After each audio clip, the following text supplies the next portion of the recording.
Tinabla na ng Los Angeles Lakers ang siyere nila ng Minnesota Timberwolves. LeBron James, puring-puri si Luka Doncic sa kanyang leadership. At Anthony Edwards isinalaysay kung anong ba ang ginawa ng Lakers kung bakit hindi siya maka-score.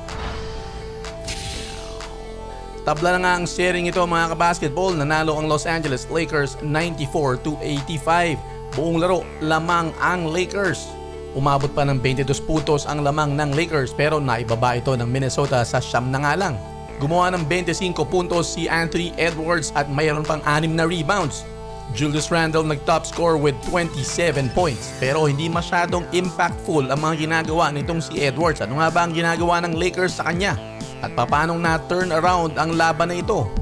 Ayon kay Anthony Edwards, ang mga defensive adjustments daw na ginawa ng Lakers ay talaga naging challenge para sa kanya. Kapag nasa po daw niya yung bola ay nagiging zone defense ang ipinapakita ng Lakers at pag sinusubukan niyang umatake ay nagkakaroon ng 3 defenders sa harapan niya. At aminado siya na sa laban na ito ay mabagal yung kanyang decision making, hindi niya agad maatake ng mas mabilis. Pero sabi niya kapag nagawa niya yon ay magiging maayos na raw uli sila. Ayon kay Julius Randle, alam daw nila na magiging physical ang Lakers ngayon pero hindi nila inaasahan na ganito ang mangyayari. Sinabayan pa daw ng magandang rhythm. Isang dominating victory nga ang ginawa ng Los Angeles Lakers dito sa Minnesota Timberwolves at sa post-game interview sinabi ni Luka Doncic at ni LeBron James kung ano ang naging diferensya.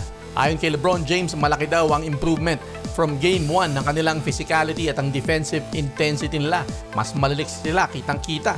At ayon pa kay LeBron James ay inadapt nila mismo kung ano yung ginagawa ng Minnesota Timberwolves sa Game 1, yung kanilang pagiging agresibo na nagpahirap sa kanila. Kaya naman, ginamit nila yon mismo laban sa kanilang mga kalaban, ayon kay LeBron James.